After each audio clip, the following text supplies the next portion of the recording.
नमस्कार। भरतपुर 05 के digital platform पर आप सभी का स्वागत है। वीडियो जर्नलिस्ट बबलू अनुज के साथ मैं राजीव भट्ट।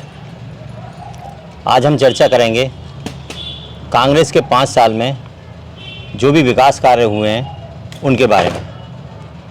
हमेशा की तरह भरतपुर में क्या विकास कार्य हुए, चर्चा उसी पर भी होगी। हमारे साथ इस पैनल में भाजपा की ओर से और कांग्रेस की ओर से 2 डिबेट करने के लिए मौजूद हैं। महिलाएं हैं। आज पहला एपिसोड है जिसमें महिलाओं को आमंत्रित किया गया है।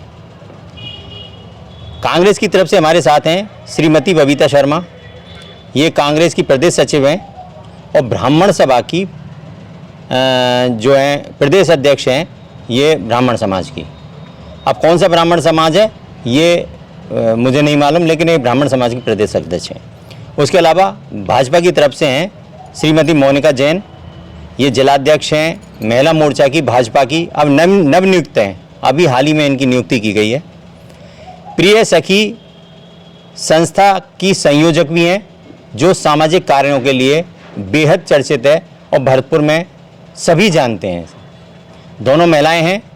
आज इस बात पर चर्चा होगी कि राजस्थान में और भरतपुर में महिला अत्याचार, महिलाओं के ऊपर क्या क्या अत्याचार हुआ और उस पर राजस्थान में सरकार ने क्या क्या अंकुश लगाने की कोशिश की या प्रशासन की तरफ से क्या क्या कदम उठाए गए, उसके अलावा विकास के क्या कार्य हुए।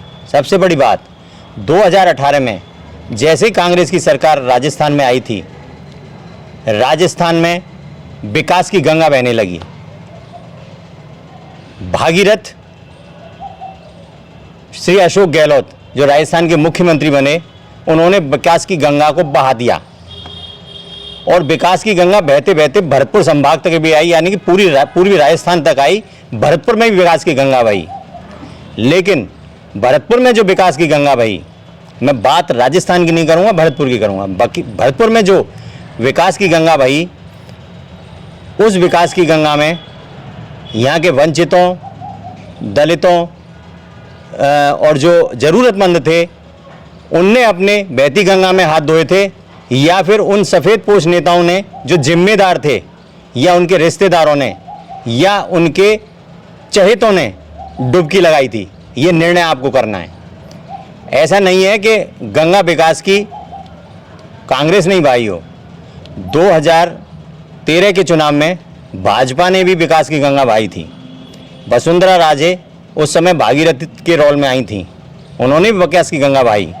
विकास की गंगा वो भी ऐसी बही थी, और वो तो इतने प्रचंड रूप से बही थी कि भरतपुर संभाग में केवल धौलपुर को छोड़कर सबको बहा ले गई। यानी कि भरतपुर जो जिला है उसमें तो इतनी तबाही मचाई कि एक भी सीट भाजपा के खाते में नहीं आई। तब आप ये समझ सकते हैं कि विकास की गंगा दोनों की तरफ से बह रही है। अब विकास क्या हो रहा है, मुद्दा है विकास का। कहते हैं विकास हो चुका। भरतपुर के विधायक ने एक प्रपत्र जारी किया है, एक लेखा जोखा जारी किया है, जिसमें बताया गया है कि भरतपुर में विकास क्या कार्य हुए हैं। मेरा तो मोबाइल का जो कंप्यूटर है वो भी छोटा पड़ गया उस कैलकुलेशन को करने में, जोड़ने में, क्योंकि इतनी कैपेसिटी नहीं थी कि जितने करोड़ रुपए, अरब रुपए, खरब रुपए उसमें आए भरतपुर में विकास के, वो उसको काउंट कर पाता। खैर, अब मैं जो आपसे कहना चाहता हूँ, विकास क्या हुआ है क्या नहीं हुआ है इस पर तो हम चर्चा करेंगे ही, लेकिन सबसे बड़ी बात यह है विकास हुआ किसका है, धरातल पर हुआ है या कागज़ में हुआ है। क्योंकि एक जो बात आम चर्चा जो आ रही है वो ये आ रही है कि विकास हुआ है, 2018 में विकास हुआ भरतपुर में, 5 साल का हो गया विकास। विकास ने अपना स्वरूप बदल लिया। कोई कह रहा विकास ने स्वरूप बदल लिया, अब वो किताबों में आ गया। तरह तरह के स्लोगन आ रहे हैं, यानी कि विकास तो हुआ है। चर्चा इसीलिए है कि विकास हुआ है। अब विकास क्या हुआ है उस पर बात करने के लिए हमारे साथ दोनों पैनलिस्ट मौजूद हैं, इनसे बात करेंगे। आप बताइए सबसे पहले बबीता जी, भरतपुर में विकास क्या हुआ जिसको आप रिमार्क कर सको। मैं भरतपुर से बबीता शर्मा, प्रदेश सचिव और राष्ट्रीय ब्राह्मण महासंघ की मैं प्रदेश अध्यक्ष हूँ। भरतपुर में जो विकास हुए हैं वो विकास की गंगा तो आप देख ही रहे हैं। कॉलेज बने हैं, सड़कें बनी हैं, उद्योग धंधे लाने की थी, तो उसमें कितने सक्सेस रहे हमारे मंत्री जी। सीएम साहब ने- कॉलेज बने या शिलान्यास हुए? शिलान्यास हुए हैं, शिलान्यास तो पूरे हो चुके हैं और सीएम साहब ने देने में कोई कसर नहीं छोड़ी। बाकी का आप यहाँ देख सकते हो, क्योंकि हमारे रालोद से मंत्री जी हैं, उन्होंने विकास की गंगा बहाई है और वो आप सब लोगों के सामने। भरतपुर से इस बार कौन आ रहा है? क्या चर्चा है आपके अंदर खाने? कांग्रेस में क्या निकल के आ रहा है कि किसको टिकट मिल रहा है? कांग्रेस का कोई कैंडिडेट आ रहा है या रालोद का कैंडिडेट आ रहा है? नहीं, हमारा जो ऊपर तक संदेश है वो हमारा कांग्रेस के साथ ही होगा और हम गठबंधन के फेवर में नहीं है। कांग्रेस पार्टी आएगी और कांग्रेस के सिंबल पर चुनाव होगा, तभी हम चुनाव में भागीदारी अपनी दिखाएंगे। अगर चुनाव में भागीदारी दिखानी है तो सिंबल कांग्रेस का होना चाहिए, आपका कहना यही है? बिल्कुल। अगर रालोद का यहाँ कैंडिडेट आता है, गठबंधन होता है ऊपरी स्तर पर, आप जमीनी स्तर के कार्यकर्ता हो, ऊपरी स्तर पर क्या होता है गठबंधन, वो कल निर्णय हो जाएगा। ऊपरी स्तर पर अगर गठबंधन कांग्रेस का रालोद का हो जाता है और रालोद को यहाँ से टिकट दे दी जाती है, तो आप जैसा कि कह रही हैं कि हम काम नहीं करेंगे रालोद के लिए, हम कांग्रेस के लिए काम करेंगे, तो फिर कांग्रेस के पुराने साथी के पास चले जाएंगे क्या? नहीं, हम बिल्कुल पुराने कांग्रेस के साथियों के पास हैं, क्योंकि हम भरतपुर की राजनीति में कांग्रेस नेतृत्व कर रहे हैं। सीएम साहब पता नहीं किस बेस पे हमारी सीट को मतलब कंप्रोमाइज कराना चाहते हैं रालोद से, ये हमें नहीं पता। आज से आप पहले देखिए कि हमारे भरतपुर में कांग्रेस थी, कांग्रेस जिंदा थी और कांग्रेस के कार्यकर्ता जिंदा थे, लेकिन ऐसा क्या कारण हो रहा है कि सीएम साहब उसे कंप्रोमाइज में रालोद को देना चाह रहे हैं? ये तो सीएम साहब ही बता सकते हैं कि ऐसा क्या निर्णय। और हमारी जितनी भी अपने हमारे जो कितने भी कार्यकर्ता हैं, उनकी डिमांड जो है वो यही है कि हमारा कांग्रेस का कैंडिडेट होगा और वो भी हमारा ब्राह्मण होगा। एक बात बताइए, कब जब उन्होंने देखा है, आपके सीएम साहब ने 5 साल से लगातार देख रहे हैं इस बात को कि भरतपुर में विकास की गंगा बह रही है, जो गंगा उन्होंने वहाँ बहाई थी जयपुर में, वो बह के सबसे पहले बहाई भरतपुर में। जब भरतपुर में इतनी बह रही है, यहाँ दलदल हो गया पूरी चारों तरफ, अब इतना विकास जब यहाँ हो चुका है तो निश्चित रूप से वो उनको कहीं ना कहीं सपोर्ट तो करेंगे किसी मैटर पे, या कुछ और भी कोई बात लगती है आपको? नहीं, वो तो सीएम साहब का पर्सनल मैटर है कि उनका और उनका क्या मैटर है, क्या ट्यूनिंग है। बिल्कुल। हमारे तो हमें कांग्रेस की है, हमारी कांग्रेस पार्टी जो है वो मूल रूप से खत्म होती जा रही है धीरे धीरे, तो हम नहीं चाहते कि हमारी पार्टी खत्म हो भरतपुर से। अगर भरतपुर से कांग्रेस खत्म हो रही है तो निश्चित रूप से भाजपा को कोई ना कोई लाभ होगा, आप क्या कहना चाह रहे हैं? अपने भरतपुर 05 के सभी व्यूअर्स को राम राम साहब, जय जिनेंद्र। मेरा आपकी मोनिका जैन का, मैं भाजपा की छोटी सी कार्यकर्ता। अभी भाजपा ने मुझको विश्वास करके महिला मोर्चा जिलाध्यक्ष का कार्यवाहक पद दिया है और उसी का नेतृत्व करके आज मैं आपके सामने अपनी बातें रख पा रही हूँ। आप चैनल का भी मैं बहुत बहुत धन्यवाद व्यक्त करती हूँ। हमारी बहन ने कहा कि अगर रालोद से यहाँ कैंडिडेट खड़ा होता है तो वो उनका साथ नहीं देंगी, तो मैं ये कहना चाहूँगी कि देंगे तो टिकट आपके सीएम वो कांग्रेसी हैं, तो क्या आप उनका भी खंडन करना चाहेंगे? फिर क्या कह रहे हैं ये? अगर भाई सीएम की इच्छा से ही टिकट मिलेगा, अगर इनको मिला तो क्या आप खंडन करेंगे? नहीं, अगर सीएम का नेतृत्व रहेगा, बाकी का हम अपनी पार्टी के साथ हैं और अपनी पार्टी के साथ रहेंगे। निश्चित रूप से आप भरतपुर में कांग्रेस के साथ हैं, कांग्रेस की जो जड़ें मजबूत हैं उनको मजबूती के साथ रोके रखेंगी, आप रालोद के लिए उसमें कोई स्थान बनाने नहीं देंगी, यही है ना कहना? बिल्कुल। दिल किसी के पास और दिमाग किसी के पास की इनकी संरचना मुझे नजर आ रही है कि दिल कहीं और दिमाग कहीं। तो आप कह रहे हैं कि सीएम गहलोत के खिलाफ आप नहीं जाएंगे, लेकिन गहलोत आपके खिलाफ जा रहे हैं, आपके सीएम गहलोत साहब, कि वो पार्टी का टिकट अपने कार्यकर्ताओं की बिना मर्जी के दे रहे हैं और ये आपकी हृदय मान रहा है कि भाई हमें पार्टी को जिताना है, लेकिन वो आपके प्रत्याशी को टिकट नहीं दे रहे हैं। तो कैसे कांग्रेस पार्टी यहाँ पे विजयी होगी? जब कार्यकर्ता ही खुश नहीं है तो कार्यकर्ता धरातल पे काम क्या करेगा? इसीलिए बीजेपी आज सक्सेस हो रही है। बीजेपी इनके द्वारा किए गई नीतियों को धरातल पे ला रही है, बता रही है कि इनके आपसी 5 साल के गृह कलेश के कारण भरतपुर का और पूरे राजस्थान का सुपड़ा साफ हो गया है। और आज आप भी वही चीज सामने नजर आ रही है कि कांग्रेस का हर कार्यकर्ता आज कांग्रेस की नीति से परेशान है, जनता भी कांग्रेस की नीति से परेशान है। जनता कांग्रेस की नीति से परेशान है, 5 साल से कांग्रेस का कार्यकर्ता भी परेशान है, ये बिल्कुल सही बात है।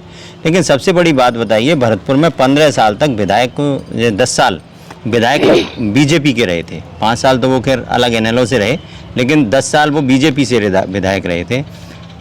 ऐसी नौबत क्यों आई कि भरतपुर की जनता को अपना मन बदलना पड़ा और डॉक्टर सुभाष गर्ग को समर्थन देना पड़ा? बिल्कुल आपने बात रखी है अपनी कि यहाँ से पहले भाजपा के प्रत्याशी रहे हैं। आप आंकड़ों को उठा के देखिए कि उन 5 सालों में और इन 5 सालों में महिला क्राइम का क्या स्तर गिरा है। महिला के साथ उस समय आप बलात्कार का एक भी कोई किस्सा नहीं सुनेंगे, इस तरह के महिला उत्पीड़न हुआ हो कि महिलाओं को सरेआम बदनाम किया गया हो, बालिकाओं का बलात्कार किया गया हो। इन 5 सालों में आप देखेंगे कि ऐसा कोई क्षेत्र नहीं बचा जहां बच्चियों का शोषण नहीं हुआ हो, बच्चियों से छेड़छाड़ नहीं हुई हो, बच्चियों का बलात्कार नहीं हुआ हो। हाँ ठीक है, कुछ कमियां हमारी रह गई। कहते हैं जिस पे पब्लिक का विश्वास होता है तो एक्सपेक्टेशन ज़्यादा होती हैं, तो कुछ कमियों के कारण हम वो सीट नहीं निकाल पाए। लेकिन हमें पूर्ण विश्वास है कि जो जनता ने जब हमारा कार्य देखा और आज जनता हमें विपक्ष में हमारी भूमिका अदा करते देख रही है, तो निश्चित ही भरतपुर की सीट भाजपा की पूरे जोर शोर से और पूरे बहुमत से निकल के आएगी। अगर विपक्ष अपनी भूमिका ईमानदारी से निभाता राजस्थान में, तो शायद अंकुश लगाने के लिए मुख्यमंत्री अशोक गहलोत को बाध्य होना पड़ता। जहाँ तक मैं समझता हूँ कि विपक्ष ने अपना पूरा जो उनका कर्तव्य था या जो उन्हें कदम उठाने चाहिए थे वो पूरी तरह से नहीं उठाए गए, क्योंकि ये जो आपसी मनमुटाव था, जो गुटबाजी थी, वो बीजेपी में कहीं ना कहीं देखी जा रही थी। देखिए बीजेपी में हमारी वसुंधरा राजे जी की बात कर रहे हैं आप, तो वसुंधरा राजे जी ने महिलाओं को वो सम्मान दिया जो किसी सरकार ने नहीं दिया। महिलाओं को परिवार का मुखिया बनाया भामाशाह में, और आज आप देखिए उसी महिला के साथ गहलोत सरकार ने किया है, उसी महिला का स्तर गिरा दिया, उसके स्वाभिमान का स्तर गिरा दिया है। आज भी जब वसुंधरा जी भरतपुर आती हैं या अपना पूरे राजस्थान में कहीं भी उनका रैली होती है तो सबसे ज़्यादा पब्लिक उनके साथ होती है। ये पिछली सरकार के लिए मैं आपको बता रही हूँ। और जो विपक्ष की भूमिका निभाई है भाजपा ने, उसके लिए आप देखिए चारों तरफ सोशल मीडिया पे कि उनके ऊपर लाठियां बरसाई गई हैं, उनका इतना घायल कर दिया गया है गहलोत सरकार के प्रशासन बल ने कि हॉस्पिटल में भाजपा कार्यकर्ता एडमिट रहे हैं। तो कैसे आप कह सकते हैं कि भाजपा ने विपक्ष की भूमिका अदा नहीं करी है? मैं ये पूछना चाहता हूँ कि भरतपुर में जो विकास कार्य हुए हैं, उन विकास कार्यों पर कुछ ऐसे विकास कार्य जो आपकी निगाह में हों, जनता की निगाह में हों। एक विकास कार्य होता है जिसको विधायक सबकी सहमति से, सबके साथ मिलकर और एक निर्णय पर पहुंचता है जिससे कि लोगों को, जनता को उसका फ़ायदा मिल सके, उसके लिए विकास कार्य कराए जाते हैं। पहला जो मुद्दा था यहाँ भरतपुर में सबसे बड़ी, क्योंकि 2 साल के लिए कोरोना आया था, कोरोना के बाद बेरोजगारी बहुत ज़बरदस्त बढ़ गई थी। पूरे ऑल ओवर वर्ल्ड में था ये मैटर, लेकिन भरतपुर में भी काफ़ी ये अछूता नहीं रहा। फिर भरतपुर में समस्या दूसरी थी कि TTZ और जो NCR की वजह से जो उसके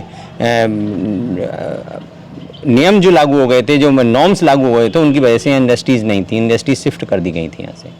रोज़गार के कुछ साधन ऐसे आपके हों जो इको फ्रेंडली रहे हों और जो विकास यहाँ उनका विकास हुआ हो जिससे कि लोगों को रोज़गार मिला हो। रोजगार के विकास तो नहीं हुए हैं भरतपुर में, मैं आपकी बात से सहमत हूँ। और बाकी का आप ये देखिए कि विकास कार्य में कॉलेज अपने खुले हैं, कॉलेज में लेक्चरारों की भर्ती भी कराई गई है। और मेरी बहन की बात से मैं सहमत हूँ। मैं भी बहन से ये पूछना चाहूँगी मोनिका जी से कि 15 साल बीजेपी का राज रहा था विजय बंसल जी का, उस राज में क्या ऐसा एक भी कांड नहीं था क्या? उनका ना जाने का कहीं ना कहीं कोई कारण रहा था, इसीलिए एक लोगों ने एक मत बनाया था और हमारी भारी बहुमत से कांग्रेस के समर्थन में रालोद से सुभाष गर्ग जी को उन्होंने दलबल के साथ जिताया था। हाँ, आप क्या कहना चाहते हैं? मेरी बहन ने मुझसे सवाल किया, मैं निश्चित आपके सवाल का आंसर दूंगी।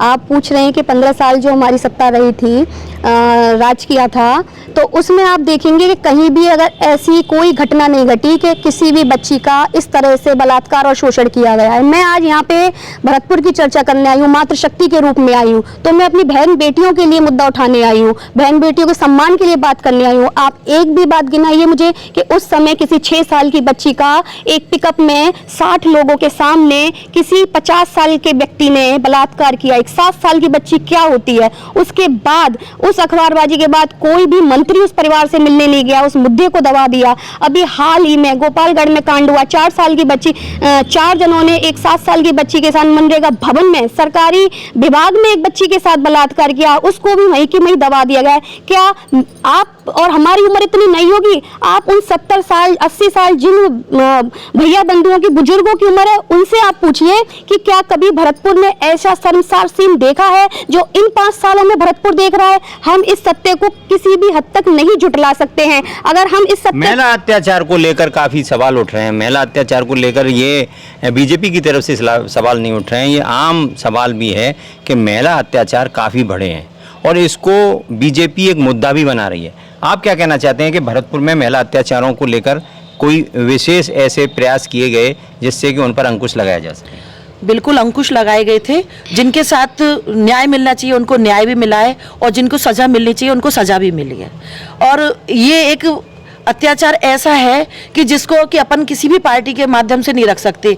ये तो एक प्रकरण बना हुआ है, लेकिन जिस तरीके से ये प्रकरण हुए उनमें से सभी मतलब विधायक मंत्री वो वहाँ पहुँचे हैं और अपनी बातों को रखा भी है और उसके बाद जिन लोगों को सज़ा मिलनी चाहिए उन लोगों को सज़ा भी दिलाई गई है। सजा भी दिलाई गई है, इनका कहना था। लेकिन सबसे बड़ी बात ये है, 1 मिनट में मैडम की बात की जवाब देना चाहूंगी कि ये सजा की बात कर रहे हैं, आज तक वो पकड़े ही नहीं गए हैं। नहीं, मैं आप ये बात करिए, आप भरतपुर में देखिए कि एक 7 साल की लड़की के 7 साल की लड़की के साथ हमारे जवाहर नगर के राजेंद्र नगर के बीच में एक बच्ची के साथ बलात्कार हुआ था और उसके आरोपी को आज 7 साल की सजा हुई है। लेट हुई, लेकिन आप कार्रवाइयों को देखते हैं, कार्रवाइयों को करने में टाइम लगता है। और आप गोपालगढ़ कांड की बात करें तो गोपालगढ़ कांड के में भी उन लोगों को सजा के लिए पकड़ा है, उसमें से 3 लोगों को पुलिस ने गिरफ्तार किया। देखिए, मैं बताऊं आपको, जहां तक राजस्थान पुलिस की बात करूं मैं, राजस्थान पुलिस बहुत एक्शन मूड में रहती है। राजस्थान पुलिस के ऊपर कहीं कोई दबाव नहीं रहता।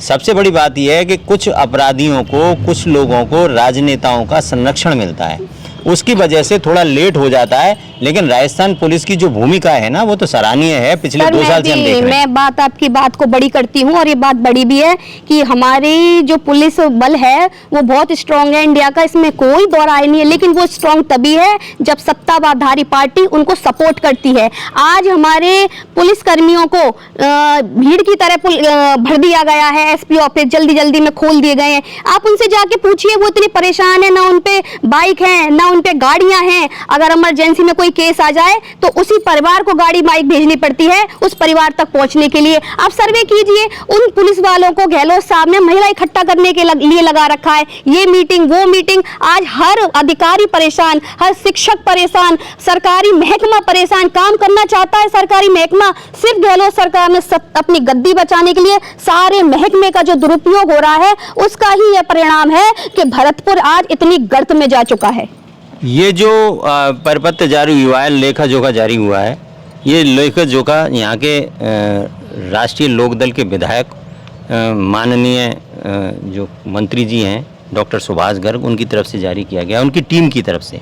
टीम का सदस्य कौन कौन है वो हमें नहीं पता, सौजन्य से जरूर इसमें लिखा हुआ है। लेकिन डॉक्टर गर्ग ने एक इसमें बदलता भरतपुर नया भरतपुर में एक अपील जरूर की है लोगों से, और उस अपील में ये कहा है कि मुझे 10 साल का समय चाहिए था, स्मार्ट सिटी बनाना है मुझे भरतपुर को।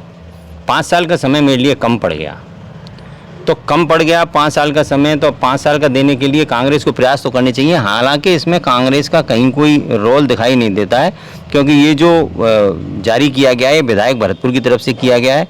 और विधायक भरतपुर हालांकि अलायंस में थे और जब गठबंधन होता है तो दोनों पार्टियों का माना जाता है, लेकिन इसमें ऐसा नहीं है। जो भी कार्य कराए गए वो विधायक की तरफ से कराए गए। अब चाहे सरपंच बीजेपी का हो, मतलब बीजेपी माइंडेड हो, या कोई पार्षद बीजेपी माइंडेड हो, उसने अपने विकास कार्य कराए अपने क्षेत्र में, तो उनका कहीं कोई क्रेडिट नहीं है। सारे यूआईटी के, नगर निगम के विकास कार्य, पंचायतों के, ग्राम पंचायतों के विकास कार्य, जो भी विकास कार्य भरतपुर में हुए वो सारे विकास कार्य डॉक्टर सुभाष गर्ग ने कराए।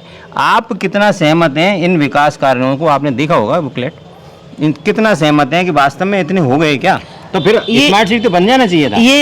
ये तो सीएम साहब ने इनको स्कीम दी है, उसके तहत इन्होंने काम किया। सुभाष गर्ग जी ने आरएलडी से क्या लेके कराया है? आरएलडी से लेके तो कुछ भी नहीं कराया। उनको तो ये टोटली कांग्रेस का देना चाहिए कि मैंने कांग्रेस के माध्यम से कराया है, क्योंकि उन्होंने पर्सनल तो अपने पास से कोई पैसा लगाया नहीं। नहीं, ये तो निश्चित रूप से जब मंत्री कांग्रेस के हैं, कांग्रेस सरकार में हैं, तो सरकार से अगर पैसा लाते हैं तो वो निश्चित रूप से कांग्रेस सरकार का ही होगा, वो कोई बात नहीं है। वो तो रालोद से कहाँ से लाएंगे? रालोद के कैंडिडेट हैं, अलायंस है, जरूर रालोद का, सरकार रालोद की होती तो निश्चित रूप से रालोद से लाते। लेकिन सबसे बड़ी बात ये है कि ये जो दिया गया है, पर्पस जारी किया गया है, इसमें जो विकास के कार्य दिखाए गए हैं, इसमें से आपने भी देखे होंगे, आपके वार्ड के भी काम होंगे, आप भी वार्ड पार्षद के लिए चुनाव लड़े थे, आपने भी वार्ड के काम देखे होंगे। क्या सब काम में आपने उपस्थिति देखी थी क्या डॉक्टर सुभाष गर्ग की? मैं इस बात में ये कहना चाहूँगी, मैं पार्षदी का चुनाव लड़ी थी और मैं पार्टी के सिंबल पर चुनाव लड़ी थी, और सुभाष गर्ग जी ने मुझसे खुद ने ये कहा है मैं तो आरएलडी का हूँ, तो मैंने तो उस दिन से सुभाष गर्ग जी के पास जाना छोड़ दिया, क्योंकि मैं अपने कांग्रेस के सिंबल पे काम कर रही हूँ और कांग्रेस के सिंबल पे ही काम करती रहूंगी।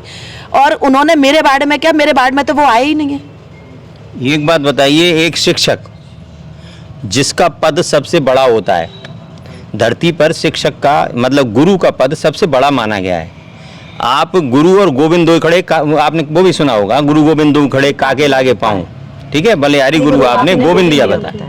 तो गुरु को सर्वोच्च स्थान दिया गया है, आपने सर्वोच्च स्थान को त्यागा, मतलब गुरु तत्व को त्याग कर और इस तत्व को, राजनीतिक तत्व को पकड़ा।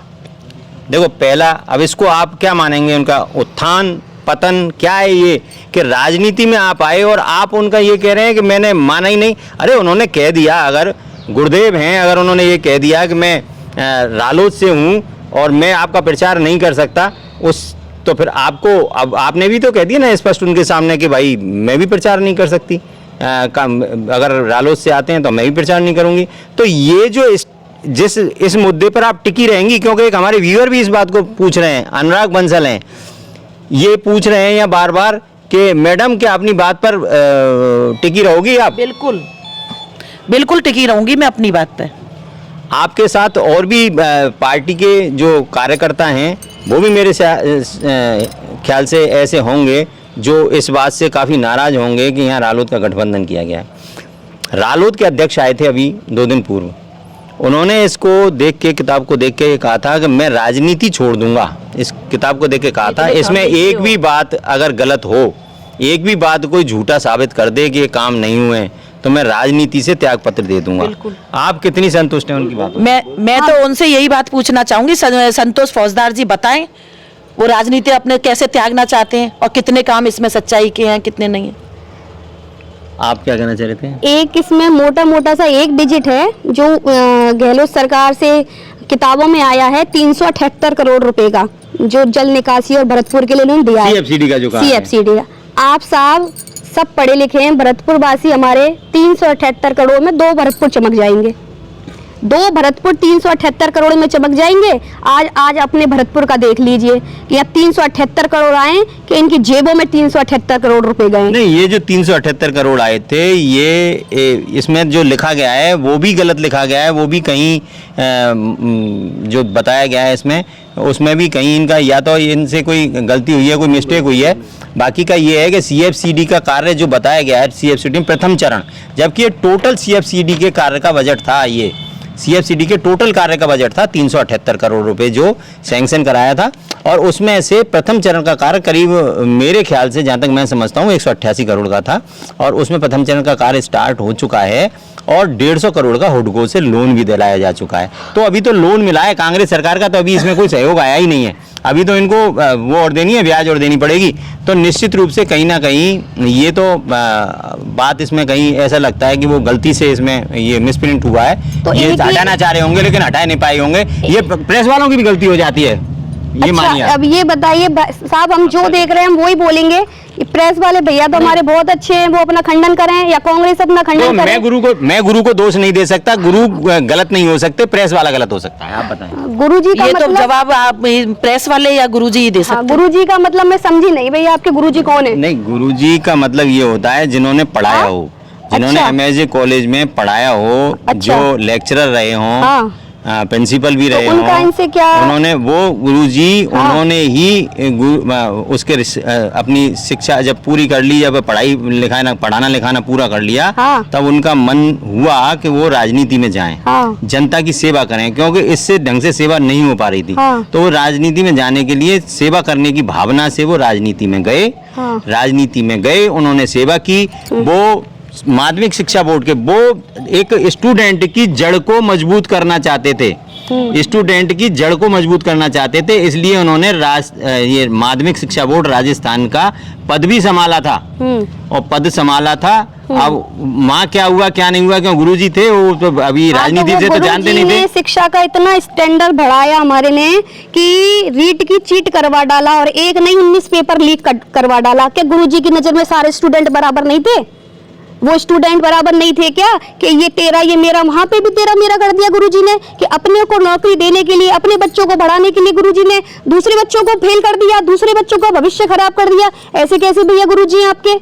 और उन गुरुजी से पूछा जाए कि 10वीं क्लास में जो नारी विरोधी क्यों है ये कांग्रेस सरकार में, इनसे ये पूछना चाहती हूँ। बताइए रीट के पीछे क्यों पड़े हुए आप बीजेपी वाले? रीट के अलावा और 19 पेपर जो लीक हुए हैं उनके बारे में क्यों नहीं बोलते? 19 पेपर पूरे, हम 19 पेपर के बारे में बोल रहे हैं, आप बोलने तो दीजिए हमें। रीट की चीट की छोड़िए आप। ये महिला विरोधी इतनी सरकार है कि 10वीं की बुक में से, इतिहास की बुक में से इन्होंने चित्तौड़ की शान रहा जो हमारा जौहर रहा पद्मावती का, उसका पोस्टर इन्होंने हटा दिया। इनको हमेशा महिलाओं से प्रॉब्लम है। 12th के इन्होंने पेपर करवाए, उसमें 7 सवाल कांग्रेस ने अपने दे दिए। कांग्रेस की स्थापना, कांग्रेस का समीक्षाकरण, कांग्रेस ये सबसे ज्यादा बहुमत में कौन आया? अब बच्चे कंफ्यूज हो गए। हम पेपर अपने देश का देने गए आरपीएससी का कि इनके कांग्रेस का पेपर देने गए।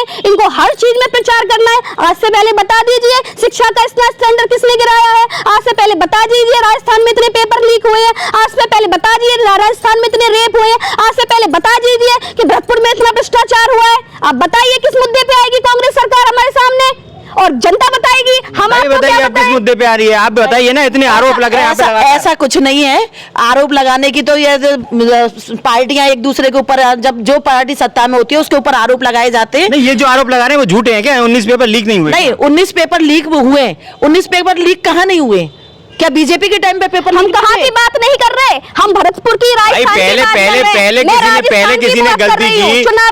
पहले कांग्रेस ने घोटाला किया था सेंट्रल में, घोटाले की वजह से उनको हटा दिया गया। 2G घोटाला, 3G घोटाला, 4G घोटाला, 5G घोटाला, मतलब कितने भी घोटालों के नाम ले लो, इतने घोटाले हुए थे। इसीलिए जनता ने उनको उठा के फेंक दिया और ये आ गए हर हर मोदी, घर घर मोदी। अब ये आ गए, इन्होंने मैं संभाल नहीं सकता। अब घोटाले वाली बात तो ये होती है कि अगर उन्होंने घोटाले किए तो इस बीजेपी को भी घोटाले करने चाहिए क्या? नहीं, घोटाले बीजेपी ने भी तो किए हैं पहले। नहीं, बीजेपी ने घोटाले किए तो आप भी करोगे नहीं, क्या? कांग्रेस ने ऐसा घोटाला कोई भी नहीं किया है, लेकिन चीजें कुछ बदलने के नजरिए होते हैं। ये भी क्लेरिकल मिस्टेक है। जनता इस बात को देखे कि हमारी कांग्रेस की तरफ से जो प्रवक्ता हैं वो इस बात को कह रही हैं कि घोटाले ऐसे नहीं हुए हैं। थोड़े बहुत घोटाले तो चलते ही हैं, लेकिन सबसे बड़ी बात ये है कि ये जो परीक्षाएं जो हुई हैं ना, ये लीक हुई हैं, ये लीक में भी गलती नहीं थी कांग्रेस सरकार की। ये भी क्लेरिकल मिस्टेक है। ये उन लोगों की मिस्टेक है जो मतलब कांग्रेस सरकार को बदनाम करना चाहते हैं। जिस तरह से ये मिस्टेक है ना 378 करोड़ लिखित में, उसी तरह से सारी मिस्टेक ऐसा कुछ भी नहीं है। और ये तो प्रत्यक्ष रूप से परीक्षा है कि है ना, बीजेपी को भी ये दिख रहा है कि बहुमत से कांग्रेस पार्टी आ रही है, तो इसलिए उनको भी थोड़ी सी पेट में दर्द तो है ही। आपको मैं बताना चाहूंगी कि शिक्षा का स्टैंडर्ड इतना है कि 5 साल में चपरासियों के पियोन की नौकरियां नहीं निकली तो सब कुछ और आज आपको मैं बताऊं कि विद्यालय में घर वाले बच्चों को माता पिता ने घर बैठा लिया है कि हमारी प्रियंका गांधी जी ने महिलाओं के लिए बहुत कुछ दिया है। विद्यालय में पियोन तक नहीं है। आप ऐसा नहीं है कि वसुंधरा राजे के टाइम पे सब कुछ हुआ। और ये धरातल की सच्चाई है। गांव-गांव में जाइए आप कि बच्चे आपस में लड़ रहे हैं। स्टैंडर्ड शिक्षा का बढ़ा दिया, 12th तक इंग्लिश मीडियम कर दिया, लेकिन टीचर कितने? 12वीं क्लास में 5 टीचर। अब आप बताइए, बच्चों का ध्यान रखें वो टीचर, वो इनके प्रचार को करें वो टीचर, कि वो पढ़ाएं वो टीचर। टीचर की कमी नहीं, यहाँ पे कमी किसी चीज की नहीं है, इनकी व्यवस्थाओं की कमी है कि इन्होंने व्यवस्थाओं को इतना निष्क्रिय कर दिया है। ऐसा कुछ नहीं है। टीचरों की कमी नहीं है, टीचरों की कमी बिल्कुल भी नहीं है, लेकिन टीचर अपने काम को भी विमुख कर रहे हैं, है ना। जब उनको ट्रांसफर होता है वो काम करना ही नहीं चाहते। अपने जिला स्तर पर आप बताइए कौन सा टीचर काम कर रहा है। बाहर अगर उनका ट्रांसफर होता है वो जिले में आना चाहता है, जिले में आने के बाद उनको सारी हरामखोरियां मिलती हैं, है ना। ये कुछ भी नहीं है, टीचर तो टीचर अपने हिसाब से काम करते हैं। और आपका ये कहना बहुत गलत है कि है ना टीचर नहीं है। देखिए, मैं इतनी असभ्य नहीं हूँ ना, इतनी असभ्यता से बात कर सकती। मेरे जो टीचर हैं, मेरे बच्चों को जो शिक्षा दे रहे हैं, उनके लिए मेरा सलूट है। मैं कहना चाहूंगी इन टीचरों के उत्साहवर्धन के लिए कि सरकार उन्हें भैया पूरा टाइम दे, उनकी पूरी पावर दे, पूरा उनको संख्या दे विद्यालय में पढ़ाने का। अगर आज हम अपने गुरुओं पे आक्षेप करने लग जाएंगे, अपने टीचरों पे आक्षेप करने ले जाएंगे, तो बताइए ये पीढ़ी कहाँ जाएगी, ये बच्चे कहाँ जाएंगे। ये सरकार निकम्मी सरकार है, अपना दोषारोपण आज ये भारत देश के टीचरों को आपके सामने गाली दे रही है। अब आप पूरा तय कीजिए, जो टीचर दिन रात इनके लिए मेहनत कर रहे हैं, इनका प्रचार कर रहे हैं, अपना धर्म प्रमुख होकर काम कर रहे हैं, आज फिर भी उन टीचरों को गाली पड़ रही है। मैं कहना चाहूंगी सारे टीचरों से, कमर कस लीजिए, इस सरकार को रिपीट नहीं करना है। भाजपा सरकार आएगी, आपका सम्मान देगी। आप पूरी तैनाती से अपने विद्यार्थियों को भारत के उज्जवल भविष्य के लिए पढ़ाइए। भारत के उज्जवल भविष्य के लिए विद्यार्थियों को पढ़ाइए। भाजपा सरकार आएगी और डंके की चोट पे आएगी, ये कहना है इनका। लेकिन मैं कहना चाहता हूँ, कभी कभी जोश में क्या होता है कि आदमी की जबान फिसल जाती है और कभी कभी शब्द का जो विन्यास होता है वो भी बिगड़ जाता है। तो निश्चित रूप से कहीं ना कहीं कोई हल्का शब्द भी निकल सकता है, इसको आप इग्नोर करें, कोई दिमाग में ना लें। और मैं आपसे भी निवेदन करना चाहूंगा। मैं कहना कुछ और चाह रही थी, मेरे मुंह से कुछ और निकल गया। स्पष्टीकरण दे दिया जो भी आप कहना चाह रहे थे, और वो कोई गलत हो गया। ऐसा नहीं है, क्योंकि प्रथम गुरु हमारी माँ और प्रथम गुरु हमारे टीचर ही हैं। क्योंकि बच्चों को हम जब संस्कार देने भेजते हैं, स्कूल से ही शुरुआत होती है। लेकिन मैडम जो आप कह रही हो ना, मैडम मैं आप बात का जवाब दे रही हूँ, मैं विपक्ष में हूँ, मैं तो पूछूंगी ही। मुझे ये दायित्व दिया गया है और आपको जवाब देना पड़ेगा। जब हम विपक्ष में थे, आपने भी सवाल पूछे थे, हमने कभी मना नहीं किया। हम मानते हैं कि विपक्ष होना चाहिए। हम जब सत्ता में आए सवाल करना, हम जवाब देंगे। सत्ता में होने के बाद सत्ता में आए जवाब देंगे, लेकिन वो देश नहीं जहाँ विपक्ष ना हो। ये भारत की गरिमा है, ये भारत का इतिहास है कि पक्ष और विपक्ष बड़ी खूबसूरती से इस देश को आगे बढ़ाने के लिए काम करते हैं। आज मुझे ये दायित्व मिला है तो मैं अपना फर्ज निभाऊंगी। आप दीजिए सवाल। आपने गुरुओं को गाली दी क्योंकि ये आपकी मानसिकता है। गुरुओं को गाली नहीं दी, हम नहीं दे सकते गाली। आपका यही कल्चर रहा है। आपने महाराणा प्रताप के इतिहास को घटाकर राजनीतिक विज्ञान में से अकबर के इतिहास को बढ़ा दिया। ये इनका इतिहास रहा है। अकबर को ये महान बताना चाहते हैं और हमारे भारत की शान महाराणा प्रताप, उनको ये नीचा दिखाना चाहते हैं। आप बताइए इनके शिक्षा मंत्री किस स्तर तक शिक्षा को ले जा रहे हैं, भारत की संस्कृति को ले जा रहे हैं, शिक्षा को ले जा रहे हैं। इसके बारे में थोड़ा डिटेलिंग से बताएं जरा। नहीं, शिक्षा मंत्री तो कहाँ ले जा रहे हैं हमारे। बिल्कुल शिक्षा मंत्री जिस हिसाब से आपकी शिक्षा का काम हुआ है, ऐसा तो कभी हुआ ही नहीं है राजस्थान में। आप मुझे बताइए कि क्यों महाराणा प्रताप को नीचे दिखाया जा रहा है। अरे इंग्लिश स्कूल, संस्कृत स्कूल, आप ये देखिए इंग्लिश हमारा पढ़ाई गई है। साधन है, साध्य नहीं है। इंग्लिश हमारी साध्य भी है। इंग्लिश हमारा साधन है, साध्य नहीं है। नई शिक्षा नीति इंग्लिश हमारा साधन। हमारे हर गांव में स्कूल खुले हैं, इंग्लिश स्कूल खुले हैं। मैडम स्कूलों में बाकायदा हमारे एक मैं आपको जरा बताना चाहूंगा कि हमारे एक व्यूअर जुड़े हैं, वो ये पूछ रहे हैं, ये क्वेश्चन कर रहे हैं कि इस किताब में सच क्या है, वो बताइए। जो किताब इनकी तरफ से निकाली गई, इस किताब की सच्चाई तो मैं कैसे बता सकती हूँ? जिन्होंने किताब छपवाई है वही बता सकते हैं। उनके पास कोई महिला है ही नहीं, उनकी प्रवक्ता के उनका महिला शक्ति को वो लोग आगे नहीं बढ़ा रखे कि उनके पास उनकी महिला खड़ी हो। वो कांग्रेस का आई है प्रतिनिधित्व करने के लिए, आरएलडी वालों के पास है ही नहीं महिला। कौन उनका प्रतिनिधित्व करेगा? कुछ किया हो महिलाओं के लिए, कुछ करा हो महिलाओं के लिए, तो आज आपके पास में उनकी महिला होती उनका प्रतिनिधित्व करने के लिए। ये सच्चाई है, धरातल की सच्चाई, इसको मानने के लिए तैयार नहीं है। हमारे व्यूअर का क्वेश्चन है कि कहीं ऐसा तो नहीं है रीट के पेपर को लेकर भाजपा ब्लैकमेलिंग कर रही हो? हाँ भाई साहब, आपकी भावनाओं को नमन करती हूँ मैं। आज यही स्थिति रह गई है कि कोई तो उठना नहीं चाहता, कोई उठ जाए तो उसे उठने नहीं दिया जाता। अगर हम इसी हिसाब से एक दूसरे को सपोर्ट करते जाएंगे तो ये देश निश्चित ही गर्क में जाएगा।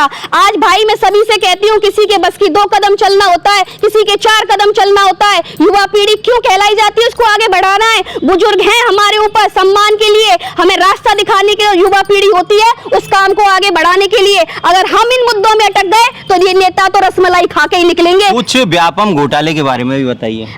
व्यापम घोटाला 378 करोड़ का एक ही डिजिट का घोटाला इनका। विद्यालयों में इन्होंने टीचर अपॉइंट कर दिए हैं, सिर्फ कागजों में, विद्यालयों में नहीं। वो कहाँ आ रही है सारी चीजें? विधवा पेंशन बंद कर दी है, वृद्धा पेंशन बंद कर दी है, किसानों से कर्ज माफी। आप नई चीज देखो, किसानों से कर्ज माफी 1 2 3 4 5 6 7 8 कर्ज माफ। आज पूरे 5 साल होने जा रहे, कोई कर्ज माफ नहीं। उसके अलावा किसान भाइयों ने सोचा कर्ज माफ हो जाएगा, ब्याज बढ़ गया है, ब्याज दे दें हम। किसान भाइयों ने ब्याज पहुंचाया और आज उनको नोटिस पहुंचाए जा रहे हैं। घर घर में किसानों के नोटिस पहुंचाए जा रहे हैं। हर दूसरे दिन बैंक से किसानों के नोटिस जा रहा है। नहीं, ऐसा कुछ भी नहीं है कि भाई किसानों का कर्ज माफ नहीं किया। किसानों का कर्ज माफ सीएम साहब ने बिल्कुल किया है, बिल्कुल किया, पक्का किया, पक्की बात है जी। ये बिल्कुल धरातल पे सुनने हैं। ये मैं जो हमारे व्यूअर्स हैं, जो जुड़े हुए हैं हमारे इस डिबेट से, हमारे कार्यक्रम से, उन सभी से मैं निवेदन करना चाहूँगा, अगर आप में से कोई किसान है और आपके बिल माफ़ हुए हैं, वास्तव में बिल माफ़ हो रहे हैं, यही नहीं, जो हमारे घरेलू बिजली है वो तो चलो एग्रीकल्चर की हो गई, घरेलू बिजली भी है, अगर उसमें भी जो माफ़ी, जो 100 यूनिट तक माफ़ी की बात आ रही है, अगर वो 100 यूनिट बात माफ़ हो रहे हैं और उसके अलावा कोई ऐसा सरचार्ज या एक्स्ट्रा चार्ज या फ्यूल चार्ज नाम से कुछ नहीं लगाया जा रहा है, तो निश्चित रूप से आप कमेंट्स कीजिएगा और अप्रिशिएट कीजिएगा राजस्थान सरकार की इस योजना को, मतलब इस वादे को जो उन्होंने पूरा किया। अगर नहीं है तो ज़रूर उस पर कहीं ना कहीं आपत्ति उठाइएगा और ज़रूर इसमें कमेंट्स करके उन्हें क्रिटिसाइज़ कीजिएगा। मैं आपसे ये पूछना चाहता हूँ,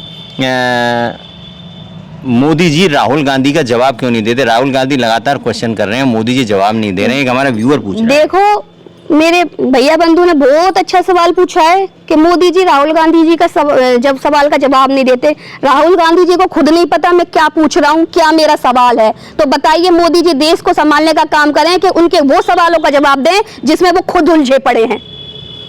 मोदी जी खुद उलझे पड़े हैं कि मोदी जी उलझे नहीं पड़े, हमारे राहुल जी उलझे पड़े हैं अपने ही सवालों में। वो क्या पूछ रहे हैं, क्या कह रहे हैं, उनको खुद ही इस बात की नहीं है पुष्टि कि मुझे पूछना क्या है। संसद में मोदी जी के पैर छूकर वो दिखाना चाह रहे हैं कि मैं कितना बड़ा नेता हूं, देखो मैंने मोदी जी को सरेंडर कर दिया, उनके पैर छू लिए, वहीं आंख मार देते हैं। तो क्या होता है, आदमी का व्यक्तित्व पल भर में ही दिख जाता है, क्योंकि ये मुखौटा है ना, ज्यादा दिन तक नहीं रहता, असली चेहरा निकल के सामने आता है। नहीं, आंख में तो कभी कभी प्रॉब्लम भी हो जाती है, कभी उनकी कोई आंख में कोई ऐसी प्रॉब्लम हो गई हो, उसकी वजह से आंख दब गई हो, या हो सकता है जैसे कई हैं ऐसे संत भी देखे हैं हमने, जिनका नाम तो नहीं लूंगा मैं, कई संत भी ऐसे हैं जो किसी बीमारी की वजह से जिनकी आंख झपकती है। तो ऐसा वो झपकती रहती है और वो होती है जो इशारों में झलकाई जाती है, जो पूरे हिंदुस्तान ने देखा है। वो आंख झपकाना और वो आंख झपकाना पूरा हिंदुस्तान देखता है। पूरा कांग्रेस का कार्यकर्ता उनके साथ लग रहा है विरोध करने में और वो लग रहे हैं छोले भटूरे खाने में। जो अपने कार्यकर्ताओं का सम्मान नहीं कर पा रहे, वो देश का क्या सम्मान कर पाएंगे? आप मुझे बताइए इस बात का। आप ये बताइए मुझे मैडम, आपको उनकी आंख झपकाने से भी प्रॉब्लम आ रही है? उनकी आंखें इतनी अच्छी है, बुरी हैं कि उनको झपकाने से प्रॉब्लम आ रही है, और फिर भटूरा खाना भी आपको अच्छा नहीं लग रहा? देखिए साहब, हमें उनसे कोई प्रॉब्लम नहीं है। गला खराब लग रहा है इसलिए भटूरा नहीं खा सकती, इसलिए हमें उनसे कोई प्रॉब्लम नहीं है। हमारे भैया बंधु हैं, पर वो उसी हिसाब से काम करें जिसके वो कर सकते हैं। वो सोचे मैं भारत को चला लूंगा, तो यूं लगा लीजिए 70 साल की बूढ़ी अम्मा ने कह दी मैं अपना अंगूठा काट दूंगी अगर वो आ जाए, वोट वाय ना दूंगी मैं। तो ये स्थिति है कि वो अम्मा ने डायरेक्ट कह दिया अंगूठा काट दूंगी पर बाय मैं वोट ना दूंगी। अब वो अम्मा हमने सिखाई नहीं, पढ़ाई नहीं, करी नहीं। आज आप कहीं भी निकल जाइए, आप, मैं कहती हूँ कांग्रेस पार्टी कहती है मोदी जी के नाम से वोट मांगते हैं। हाँ मांगते, वो शान है देश की, वो शान है भाजपा की। मोदी जी के नाम से वोट मांगते हैं क्योंकि हमारा मुंह है, मांग सकते हैं। आप राहुल जी के नाम से क्यों नहीं वोट मांगते? दम दिखाइए, घर घर जाइए, राहुल जी ने काम किया, राहुल जी के नाम से नहीं मांग सकते आप, क्योंकि नहीं किया उन्होंने कुछ ऐसा। आपको खुद को विश्वास नहीं है उन पे, तो आप उनके नाम से वोट कहां से मांगेंगे? एक व्यूअर इसे आरएलडी की किताब बता रहे हैं कि ये कांग्रेस की नहीं, आरएलडी की किताब है, और आरएलडी की किताब में जो कुछ भी छपा हुआ है वो झूठ है। ये एक हमारे व्यूअर ने इसमें कमेंट्स किया है। अब मैं आपसे पूछना चाहूँगा कि राहुल गांधी की, आप ज़्यादा बेहतर जानती होंगी कि राहुल गांधी जी की आंख में कोई प्रॉब्लम हुई थी क्या उस दिन जब संसद में उन्होंने आंख मारी थी? नहीं, ऐसा कुछ नहीं है। ये तो सब कुछ चीज़ें ऐसे ही है कि किसी ना किसी चीज़ को किसी ना किसी का मुद्दा बनाया जाता है, ठीक है ना। तो ऐसा कुछ भी नहीं था। और मैं अपनी बहन को बताना चाहूंगा कि किसान कर्जा माफी की बात कर रही, तो कोऑपरेटिव बैंक ने कर्जा माफ किया है किसानों का। आप इसकी जानकारी आप आराम से लें। मैं नेक्स्ट बार जिस डिबेट में आऊंगी, मैं आपके लिए वो नोटिस आपके सामने लेके आऊंगी। मैं नेक्स्ट आप मुझे डिबेट में बुलाइए, मैं वो नोटिस आपके पास लेके आऊंगी जो किसानों को पहुंचेगा। बिजली की आप सोचिए, मैडम, बिजली की 100 यूनिट फ्री है। 100 यूनिट जो बिजली की माफ करी जा रही है ना, उसके एवज में सुनिए आप 100 यूनिट फ्री है। उन परिवारों के पिछले बिल खंगाले जा रहे हैं। 100 यूनिट फ्री है। आप भरतपुर में देखिए, आप मेरे घर का बिल देखिए, मेरे पड़ोस का बिल देखिए। तो मैं यही तो कह रही हूँ, नहीं है, आप इन चीजों को मुद्दा बना रही है। ये चीज मुद्दे की नहीं है। 100 यूनिट फ्री है तो फ्री है। आप ऐसा नहीं है कि मेरे बिल में फ्री है, आपके बिल में फ्री नहीं है। 100 यूनिट फ्री है। आप ये देखिए, राशन मेरे फ्री है। बिल में फ्री, आपके में हो सकती है ना, राशन फ्री है, मैं गेहूं आपकी फ्री है, पूरी बात का आप 25 लाख समर्थन रुपए का करती बीमा हूँ। फ्री है। मैं आप पूरी किसकी- बात का अब तो इसका मतलब समर्थन बीजेपी करती हूँ बौखलाई हुई है कि आपकी कि जो आपको लग रहा है कि 100 बीजेपी यूनिट जाती हुई हो दिख रही सकती है, लेकिन मैं कह रही हूँ जनता की फ्री है कि नहीं है। नहीं, जनता की भी आपकी फ्री तो है। फ्री है, मुझे पता है नहीं, तो मैडम आपकी उसमें फ्री ये है। नहीं लिख रहा है कि ये बबीता शर्मा का बिल है या आपने ये खुद मोनिका बोला है, जैन का बिल है। आपने खुद ऐसा बोला कुछ है, नहीं है। मेरी फ्री है, मेरी तो नहीं है है ना? फ्री। 100 मैंने तो यूनिट नहीं कहा फ्री, मेरी आप फ्री। 100 यूनिट का बिल मेरी लग के तो फ्री नहीं आ है, रही है। और मुझे शर्म आनी चाहिए लेने के लिए। मैं सक्षम परिवार से हूँ। मोदी जी कहते हैं वो लोग योजनाएं लीजिए जो उसके हकदार हैं। आज कांग्रेस ने यही लॉलीपॉप तो दे रखा है। मैं नहीं लेती 100 यूनिट फ्री क्योंकि मैं सक्षम हूँ, मैं अदा कर सकती हूँ देश का ऋण। क्यों लूं मैं? आज देखिए कांग्रेस की मानसिकता कि जो सक्षम परिवार से क्यों नहीं त्याग करते कि गरीबों तक कर रहे हैं ना, पहुंचे। वो लोग कर रहे ले हैं ना। 100 यूनिट। आप ये देखिए ना, हम नहीं ले राशन है, रहे। राशन बीपीएल कार्ड को मिल रहा है। राशन महिलाएं बोल रही है कि ये मिर्च आंखों में डाल लें तो आंख ना फूटे। ये ऐसी मिर्च कांग्रेस सरकार बांट रही है। अब बताओ इन मिर्चों का क्या हो? नमक बांट रही है और नमक हलाली देश से कांग्रेस सरकार कर रही है। आप बताइए, उन मिर्चों को लाइए यहाँ पे अगर उसमें कुछ भी तथ्य हो। आप कम से कम ऐसा पब्लिक कुछ- के ऐसा स्वास्थ्य कुछ- से ना खेले मैडम। ऐसा कुछ आपकी नहीं है। सरकार आपकी भावनाओं को नमन करती नहीं, हूँ। ऐसा मैं कुछ नहीं कांग्रेस है। के कार्यकर्ता को नमन मैं करती आपसे हूँ पूछना चाहता हूँ, मैं आपसे कि पूछना एक चाहता हूँ परिवार कि को बढ़ाने में प्रियंका कितने गांधी ने पैसे अभी लग रहे हैं। जयपुर में एक मुद्दा उठाया था कि जो लिफाफा था जो दिया था मोदी ने, पीएम मोदी ने उस पुजारी को, उसमें 21 रुपए थे। इसके बारे में आप क्या कहना चाहते हैं? क्या सत्यता थी इसमें? सत्यता थी, 21 रुपए थे। बिल्कुल। प्रियंका जी लेके आई थी। नहीं, प्रियंका जी ने नहीं देखे, लेकिन वहां जो लोग थे उन्होंने देखा था। वो मतलब लिफाफा ये थे, वो मोदी से इतने प्रभावित थे कांग्रेस के कार्यकर्ता कि उनके कार्यक्रम में जाके देखने गए थे। हाँ बिल्कुल हुआ ही है। हाँ, मैडम बोल रही हैं। हाँ, ये हुआ है। हाँ, ये मैडम बोल रही है। आप बताइए, हाँ, आपके तो मैं आपके आपने- मोदी जी आपके हाँ, कितने रुपए थे? देखो मोदी जी पूरे हिंदुस्तान और पूरे विश्व के हैं। मोदी एक सीमित नाम नहीं है, मोदी विश्व का नाम है। आज मोदी पे गर्व कर रहा है, आज पूरा विश्व गर्व कर रहा है मोदी पे। और बहन का जवाब दूंगी मैं। आपने पूछा है कि वो मंदिर के पुजारी ने खंडन करके कहा है कि कांग्रेस सरकार अपने मुद्दों में हम पुजारियों को उलझा रही है। मैं खबरदार करना चाहता हूं प्रियंका गांधी से कि हमें इस मुद्दे में ना उलझाए। प्रधानमंत्री ने कोई लिफाफा नहीं दिया और प्रधानमंत्री का हमने ऐसा कोई बयानबाजी नहीं करी। ये खुद कांग्रेस सरकार की बयानबाजी है। अब बताइए आप इसका खंडन क्या करेंगे? उसके बाद भी आप लगाइए कि 21 रुपए मोदी जी ने डाले हो। मैं पूरे भरतपुर से कहती हूँ 21 रुपए मोदी जी ने डाले हो। आज वो ही मोदी है, हर हर मोदी, घर घर मोदी। क्योंकि इतने साल की सत्ता में उसका घर नहीं बना। आज यूं ही नहीं कहा जाता हर हर मोदी, घर घर मोदी, क्योंकि हर घर मोदी। मोदी का अपना घर नहीं, ये पूरे हिंदुस्तानियों का घर मोदी का है। और 21 रुपए उसने अपनी ईमानदारी के डाले। पूरे 1 करोड़ रुपए हिंदुस्तान से क्या का होता घर है? मोदी जी का है। अब ये आप इस पे कोई कमेंट्स कीजिए। आप ऐसे तो आप भी कह सकते हैं कि सारा भरतपुर हमारे डॉक्टर सुभाष घर का है। इसमें से हैं तो काफी हिस्से हैं भरतपुर में इनके, लेकिन पूरा भरतपुर डॉक्टर सुभाष घर नहीं, का है। ऐसा तो मेरी बहन जो कह रही है सारा देश मोदी का है, तो ऐसे तो सबके मोदी जी हैं। तो सीएम साहब हैं, वो पीएम साहब हैं। तो मोदी जी पीएम साहब है तो उनका तो भाई पूरा देश ही है घर। आज अब हमारे राहुल जी या हमारी प्रियंका जी होंगी तो अब हमारा होगा। अच्छा, राहुल जी प्रियंका जी होंगे जब उनका होगा। आज मोदी जी पीएम है इसलिए PM उनके है, होंगे। तो ये बात भी बिल्कुल। सही है, ये भी बात भी जायज है। होगा ना, ऐसा स्वप्न नहीं देखना चाहिए। जो होगा वो गया, वो राजपाट, वो तंत्र, वो भ्रष्ट तंत्र सब गया। आपने कर लिया जो करना था, देश को माटी में मिलाना था, जितना मिला लिया। अब ये जनता नहीं है आपके फासले में आएगी कि अब कुछ नहीं अब होगा। हम जरा नेशनल और राज्य स्तरीय समस्याओं से, राज्य स्तरीय चर्चा से जरा भरतपुर की चर्चा पर आ जाते हैं।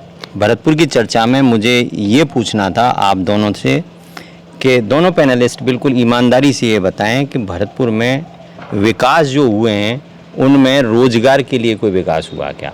जिससे कोई विकास नहीं हुआ। ये कांग्रेस की तरफ से जो हैं हमारी बबीता शर्मा जी, ये प्रदेश सचिव हैं कांग्रेस की, ये कह रहे हैं कि भरतपुर में विकास नहीं हुआ, रोजगार के लिए रोजगार परक योजनाएं कोई नहीं लाई गई। और ये इनका कहना इसलिए है कि राज्य सरकार की योजनाएं तो बहुत थी जो लाई जा सकती थी, क्योंकि वो कांग्रेस सरकार ने काफ़ी योजनाएं भरतपुर के लिए दी थी, लेकिन जो इच्छा शक्ति का अभाव था, वो इच्छा शक्ति का अभाव यहाँ के विधायक, जो रालोद के विधायक हैं, राष्ट्रीय लोक दल के विधायक हैं, उनकी इच्छा शक्ति के अभाव की वजह से यहाँ रोजगार परक योजनाओं का विकास नहीं हो पाया। इनका कहने का मतलब ये पूरी तरह से स्पष्ट नहीं कह रहे हैं, इनका स्वास्थ्य थोड़ा सा आज नरम है, हल्का स्वास्थ्य है, हालांकि स्वास्थ्य इनका ही खराब है, और ये भी गले से थोड़ा सा प्रॉब्लम महसूस कर रही थी और कह रही थी डिबेट में कल आएंगे, लेकिन आज भी इतना जोश है, इतना खरोश है, तो निश्चित रूप से आप ये माना जा सकता है कि इस समय बीजेपी कार्यकर्ताओं में कितना जोश होगा और किस वेग से आएगा। अब ऐसा ना हो कि गंगा आए फिर वैसी गंगा आए जो पूरे संभाग में से उड़ा ले जाए, जैसे धौलपुर की एक शोभा रानी की सीट छोड़ के सारी गंगा साफ हो गई थी, भरतपुर को बहा ले गई थी, भरतपुर की तो 7 सीट बह गई थी। ऐसा नहीं हो कि अब की बार 5 साल के लिए बीजेपी आए और फिर ऐसी गंगा विकास की बहे, क्योंकि इस बार जो विकास की गंगा बहाई है अशोक गहलोत जी ने, जो भागीरथ हैं इस समय, उन्होंने, तो उसमें तो भरतपुर में दलदल हो चुका है, इतनी विकास की योजना। ये कहना चाहूंगी 15 साल में बीजेपी के टाइम पे भी हमारे पे कोई धंधे रोजगार नहीं आए, और 5 साल की कांग्रेस के टाइम पे भी नहीं आए, जो कि गठबंधन में हमारी सरकार। मैं बोलना चाहूंगी कि आपने पूछा था कि भरतपुर में रोजगार आए हैं क्या, बहन ने उस बात का खंडन किया। अब ये बताइए, ये आरएलडी की सपोर्ट कर रही हैं, ये कांग्रेस की सपोर्ट कर रही हैं, ये दोनों की कर रही हैं, ये अपने स्टेटमेंट पे ही नहीं दे रही है। मेरे सामने कौन बैठा है, मैं किससे बात करूं, मैं कांग्रेस की प्रवक्ता से बात करूं, मैं आरएलडी के प्रवक्ता से बात करूं, या कौन है बताइए आप। अब उन्होंने स्पष्ट रूप से पहले कह दिया था, मैं कांग्रेस से, ये कांग्रेस है, आप कांग्रेस से बात कीजिए, ये बात करेंगी कांग्रेस सरकार की, और भरतपुर की बात नहीं करेंगी, क्योंकि उन्होंने कह दिया भरतपुर का तो कोई कार्यकर्ता आरएलडी के साथ नहीं। बिल्कुल। अब इन्होंने कहा है कि आपने पूछा भरतपुर का विकास हुआ है ना, क्यों नहीं हुआ? देखो क्राइम में कितना विकास हुआ है भरतपुर का, और कारण भी बताती हूँ क्यों हुआ है भरतपुर का क्राइम में विकास।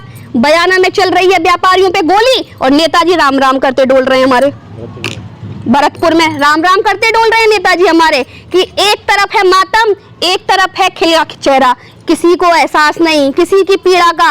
मस्त है। मैं ये कहना चाहूंगी, यूं ही नहीं मिली आजादी हमको हंसने गाने को, जर्रा जर्रा बयां करे संघर्षों की कहानी को, होकर सुख में मगन न भूले शहीदों की कुर्बानी को, पानी नहीं लहू बहाया वीरों ने धरा बचाने को। तो आप सत्ता के नशे में मग्न मत होइए, ये भारत देश है, बनाना जानता है तो बिगाड़ना भी जानता है। निश्चित रूप से इन्होंने जो कहा बिल्कुल सही है। जो भाजपा की महिला मोर्चा की जिलाध्यक्ष हैं, नव नियुक्त हैं, ऊर्जा होनी चाहिए, जोश होना चाहिए, युवा भी हैं, निश्चित रूप से इन्हें ऊर्जा दिखाने का पूरा प्रयास किया है। उन्होंने जो बात कही, जो मुद्दे उठाए, वो काफ़ी सही थे। मुद्दों में कहीं कोई ऐसी बात नहीं थी कि उस पर कहीं कोई प्रश्न चिन्ह लगाया जा सके। सबसे बड़ी बात यह है, भाजपा का नाम ही संघर्ष है। 2 से पूरी संसद तक पहुंचना, स्पष्ट बहुमत में पहुंचना, ये भाजपा का संघर्ष कहलाता है। इन्होंने कांग्रेस की तरफ से संघर्ष हुआ था, अपनी आज़ादी के समय में हुआ था। उसके बाद कांग्रेस का जो है ना, कांग्रेस को छनती गई, जो मूल कांग्रेस थी वो तो कहीं रह गई, और अब ये नई कांग्रेस एक पैदा हो गई। कहते हैं कांग्रेसी कि हमने आज़ादी दिलाई देश को, लेकिन ये वो कांग्रेस नहीं है जिसने आज़ादी दिलाई थी। आज़ादी दिलाने वाले तो चले गए, या जो हैं वो अपने घर पे बैठे हुए हैं। संघर्ष इन्होंने किया था, उसके बाद संघर्ष का परिणाम ये रहा कि आज ये सत्ता में आसीन हो गए। वो चाशनी में डूबे हुए रहे, पंख फड़फड़ाने लायक नहीं रहे। अब कहीं ऐसा तो नहीं है कि आप भरतपुर में, राजस्थान में सत्ता में आ जाओ, भरतपुर में भी आपका विधायक बन जाए और आप भी उस सत्ता की चाशनी में डूब जाओ और आप भी पंख नहीं फड़फड़ा पाओ, वहीं की में इनकी तरह से स्थिति हो जाए। देखिए, मैं निष्पक्ष बात करती हूँ, स्पष्ट बात करती हूँ। संघर्ष से हमने जब से आज तक संघर्ष किया है, तो आगे हमारा संघर्ष क्यों नहीं होगा। दूसरी बात, मैंने बार बार कहा है, जब जब जिसने जिसको धोखा दिया है, जनता ने उसको धूल में मिला दिया है। चाहे कोई पार्टी हो, चाहे कोई सत्ता हो, चाहे कोई कुछ भी हो, हम काम करेंगे, हम काम के दम पे आएंगे, नहीं करेंगे हम नहीं आएंगे। तो अब भाजपा ने जो काम किया है, अब जो भाजपा काम कर रही है, उसके दम पे हम इसलिए बढ़ रहे हैं कि पूरी जनता, पूरा सपोर्ट हमें धरातल से मिल रहा है, और निश्चित भारी बहुमत से हम आएंगे और जनता के साथ मिलकर काम करेंगे। आप क्या कहना चाह रहे हैं इन पे? ये तो डंके की चोट पे कह रहे हैं कि आ रहे हैं। नहीं, भरतपुर में आप ये देख लेना, कांग्रेस सरकार आएगी। मतलब भरतपुर में बिल्कुल, कांग्रेस का कैंडिडेट आज डिसाइड होना है, डिसाइड हो जाएगा, तो कांग्रेस का ही कैंडिडेट बिल्कुल, रालोद का नहीं आएगा। रालोद का बिल्कुल। अगर डॉक्टर सुभाष गर्ग कांग्रेस से आते हैं तो अपन साथ हैं। बिल्कुल। अगर डॉक्टर सुभाष गर्ग कांग्रेस से भरतपुर में कैंडिडेट बनाए जाते हैं तो बबीता शर्मा जी उनके साथ हैं, सपोर्ट करेंगी, पूरी मेहनत करेंगी। आपका भरतपुर से कौन सा कैंडिडेट लग रहा है? देखिए साहब, मैं प्रति व्यक्ति की विचारधारा की नहीं हूँ, मैं अपने समरसता की विचारधारा को लेके चलती हूँ। भरतपुर को नहीं कहती, मैं पूरे राजस्थान में बीजेपी पूर्ण बहुमत से आएगी, इसका मैं आपको यकीन दिलाती हूँ। अच्छा, भरतपुर की कुछ गारंटी नहीं है? भरतपुर के साथ पूरा राजस्थान। अच्छा। मैं किसी एक व्यक्ति से नहीं बनी, मैं पूरी भाजपा से बंधी हुई हूँ और पूरी भाजपा की सीटों को निकालने का हमारा दायित्व है, जो हम पूरे जोर शोर से निकाल के लाएंगे और इसी जनता के आशीर्वाद के साथ निकाल के लाएंगे हम। आपने दोनों हमारे जो पैनलिस्ट थे उनकी बातें सुनी, आप किस निर्णय पर पहुंचे हैं इस पर जरूर कमेंट्स कीजिएगा। सबसे बड़ी बात यह है कि यहाँ विकास के जो कार्य थे, अब बात चर्चा इसलिए ख़त्म हो जाती है कि जो कांग्रेस की पैनलिस्ट थी उन्होंने स्पष्ट रूप से कह दिया था कि यहाँ विकास के रोजगार परक योजनाएं कोई भी नहीं लाई गई। इधर भाजपा वाले तो कह ही रहे हैं लगातार कि यहाँ क्राइम बढ़ा है, जो भी हुआ है, जो यहाँ विकास हुआ है, विकास में महिला अत्याचार बढ़े हैं, जो अपराधियों को संरक्षण देने के मामले बढ़े हैं, तो ये सारे विकास के कार्य हुए हैं। विकास ऐसा नहीं है। विकास के बारे में मैं एक बात और पूछना चाहता था, यहाँ विकास जो भी थोड़ा बहुत तो विकास होता ही है, कि विकास एक सतत प्रक्रिया है। जब सरकार बनती है तो निश्चित रूप से विकास तो होता ही है ना। पूरा जो लवाजमा होता है, पूरा जो अपना कार्यपालिका है और ये पूरी पालिका जो कार्य कर रहे हैं, ये सारे लोग विकास के लिए बैठे हुए हैं, सारे अधिकारी जो बैठे हुए हैं, पूरा प्रशासन जो बैठा हुआ है, विकास करता ही है। तो ये तो एक सतत प्रक्रिया है, विकास होता ही है। इच्छा शक्ति अच्छी होती है, ज़्यादा दबंग इच्छा शक्ति होती है तो अच्छा विकास होता है, और इच्छा शक्ति मरी हुई होती है तो विकास नहीं होता, केवल विकास के दावे होते हैं। मैं ये पूछना चाहता हूँ, अगर यहाँ विकास हुआ है, थोड़ा बहुत विकास तो हुआ ही होगा, सब प्रशासन ने भी किया होगा या प्रशासन की तरफ से किसी ने करवाया होगा, तो निश्चित रूप से वो विकास किया हुआ किसका है? आम जनता को, ज़रूरतमंद हैं, गरीब हैं, बेरोजगार हैं, उन तक विकास की कोई प्रसादी पहुंची? हाँ। या केवल विकास? देखिए, आप भी यहीं के बंधु, भैया बंधु है, हम भी यहीं के। अभी मैं आ रही थी यहाँ से, कुम्हेर में देखा, आप आम जनता के यहाँ तो छोड़िए, पुलिस चौकी के आगे कूड़े का आडंबर पहाड़ बना पड़ा है। अब बताइए आप इसको कैसा विकास कहेंगे? स्वच्छ भारत अभियान की धज्जियां इन्होंने उड़ा रखी हैं। पुलिस चौकी, प्रशासन की इकाई, हाँ, उसके आगे कूड़े की धज्जियां उड़ी पड़ी है। भरतपुर देखिए, सड़कों को देखिए, आप नालियों को देखिए, भरी पड़ी है ऊपर, कॉलोनियों को देखिए, पानी का जमाव तो नहीं है। ये कोई अभी स्पष्ट बताना नहीं चाह रहे हो आपको, कोई गुप्त तो इनकी योजना हो कांग्रेस की या यहाँ इनकी, अभी तो प्रशासन के, अब तो कांग्रेस का अलादीन का चिराग लेकिन ऐसा नहीं है इनका। मोदी जी ने कहा था काला धन वापस लाएंगे। मैडम, वो काला धन वापस कहाँ है? आज 10 साल निकल गई। देखिए, बैंक खाता में पैसे डलेंगे, 15-15 लाख रुपए खातों में आएंगे, कहीं नहीं आए। 15 लाख। सारी पार्टी का ये है कि जब पार्टी विपक्ष में होती है तो एक दूसरे के ऊपर पत्थर सारी पार्टी का होगा, बीजेपी का नहीं है। आप अपनी पार्टी को भी ले रही है, आपने कांग्रेस और बीजेपी की बात कर रही है, आप सारी पार्टी का नाम ले रही है। भाई, सारी पार्टी में मेरी पार्टी नहीं आती, आपकी आती होगी। मोदी जी ने जितनी योजनाएं दी है उन सब का काम मोदी जी आप बताइए ना, 10 सालों में पैसा वापस लाएगा काला धन लौटा के? 15 लाख से ऊपर अगर महिलाओं के अकाउंट में नहीं आए हो तो आप बता दीजिए। कोरोना में ये जो मोदी जी ने खाते खुलवाए थे उसका परिणाम देखने को मिला भविष्यगामी, के घर बैठे महिलाओं के परिवारों के खातों में मोदी जी ने पैसे डाले।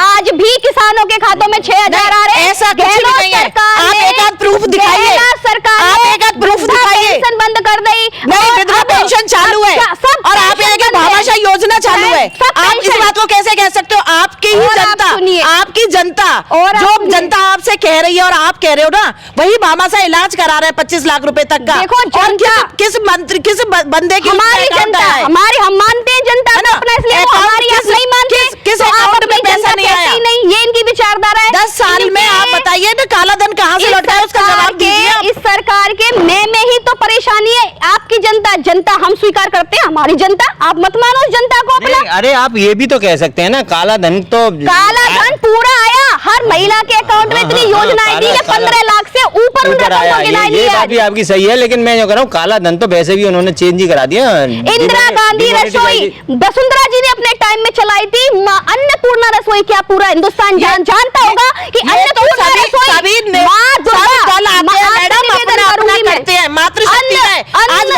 अन्नपूर्णा योजना, अन्नपूर्णा यानी कि, एक सेकंड आप सुनिए, अन्नपूर्णा योजना, यानी कि जगत जननी कल्याणी परमेश्वरी अन्नपूर्णा का नाम होता है, माँ दुर्गा का नाम, इन्होंने उस नाम को बदल के किसका नाम दे दिया? इंदिरा गांधी योजना। तो क्यों?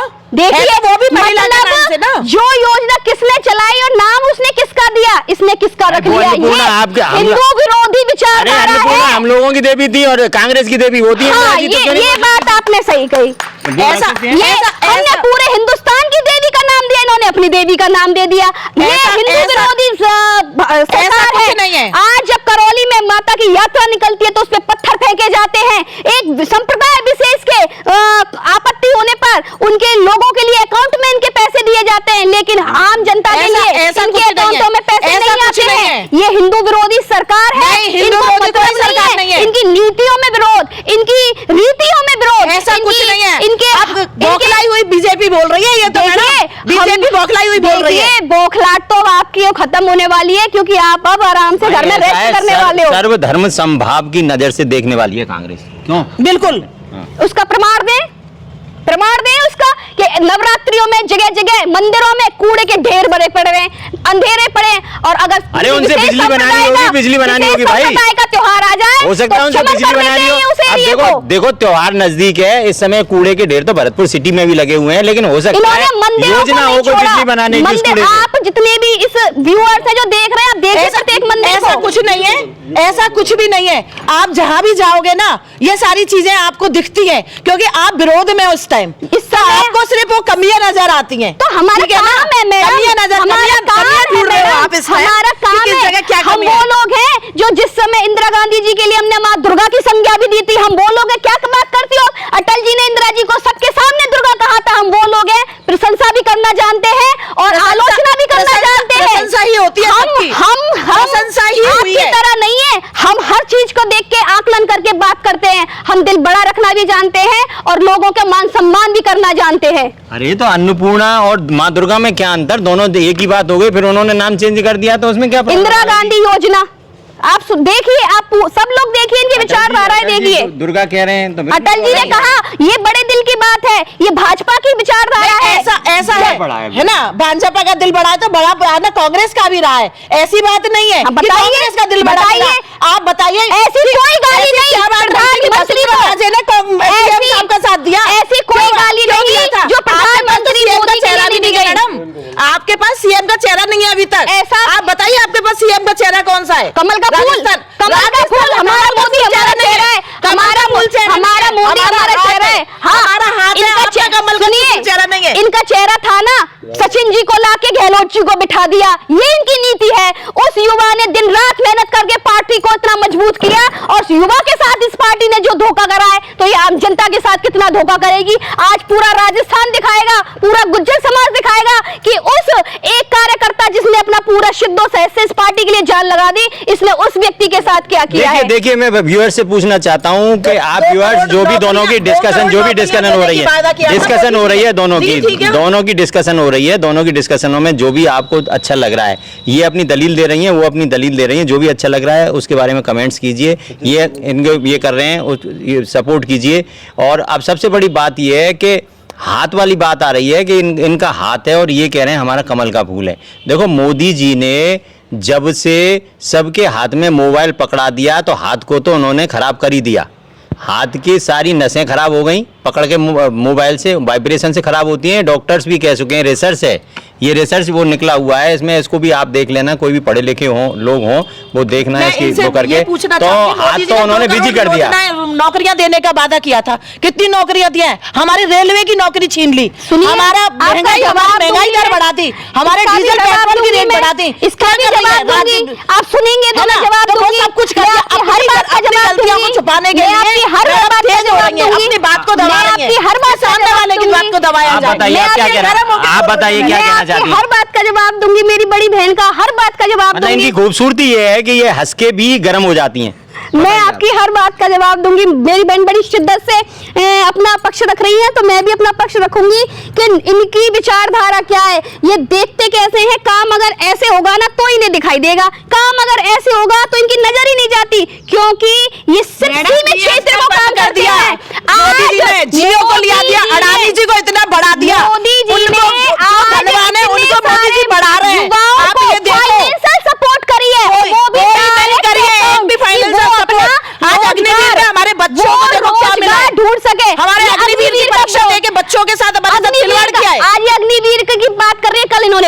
किया था, इनके राहुल गांधी ने सबसे चढ़ के विरोध किया था अग्निवीर का, आज ये उसका पक्ष, ये अपने स्टैंड पे ही नहीं है कांग्रेस पार्टी। मैं बस आपसे यही कहना चाहूंगी, इनका स्टैंड ही नहीं है, कभी ये इधर कभी ये इधर। अग्निवीर की बात कर रही है, सबसे ज्यादा विरोध इन्होंने किया था, आज उसी अग्निवीर आप बताइए कि आप जो जियो पे आपने अराजी नीति को दिया है कि नहीं? सारे हवाई अड्डे बनाया जा रहा है, उनके महिलाओं के अकाउंट को, महिला ठेके तो इसके खत्म होंगे, इसके शराब के ठेके आपने चला दिए, उसमें सेक्टर में दे दिए। गांव में क्या करेगा भाई साहब? 500 मीटर की दूरी पे ठेके होने का बताया है। 2014 से पहले, मैं आपके इनके ठेके की बात एक मिनट मेरी बात भी सुने जरा। 2014 से पहले अम्बानी जी और अडानी जी दोनों बहुत गरीब थे, बहुत हालत थी, उनके फाके पड़ रहे थे।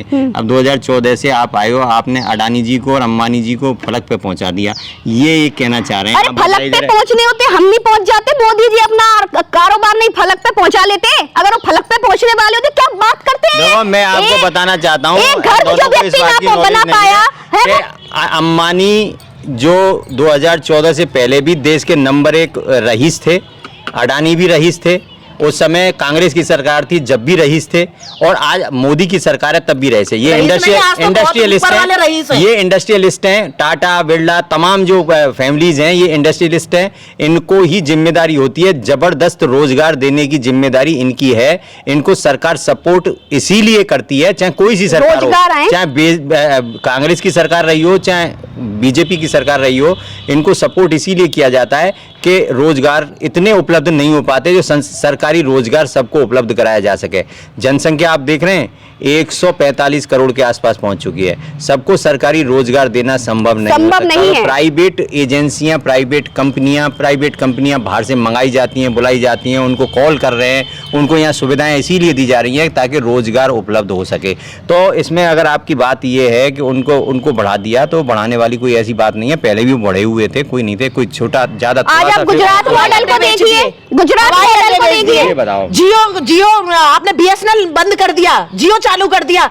अगर एक मोबाइल के उससे भी 1 रुपया भी जाता है, आज कितने करोड़ों का कारोबार है, आप बताइए ना। आपने सबको मोबाइल पकड़ा दिए और BSNL बेच दिया। हाँ, BSNL बेच दिया ना, तो ये सब आप जो सुविधाएं ना ये इनके ऊपर ताकत लेके जा रहे हैं। ये जो सुविधाएं मिल रही हैं, ये जो नीतियां चल रही हैं जिनको ये भोग रहे हैं, ऊपर से केंद्र की जो ये पैसा आया, कोरोना में ये पैसा आया, जो देश को संभाला, वैक्सीन बनाई, इन्होंने बम बांटे, उन्होंने मोदी जी ने दवाइयां बांटी, ये इनको चीजें नहीं दिखती। अब ये कहते हैं मुद्दे को बीजेपी बनाती है, बम भी बांटे,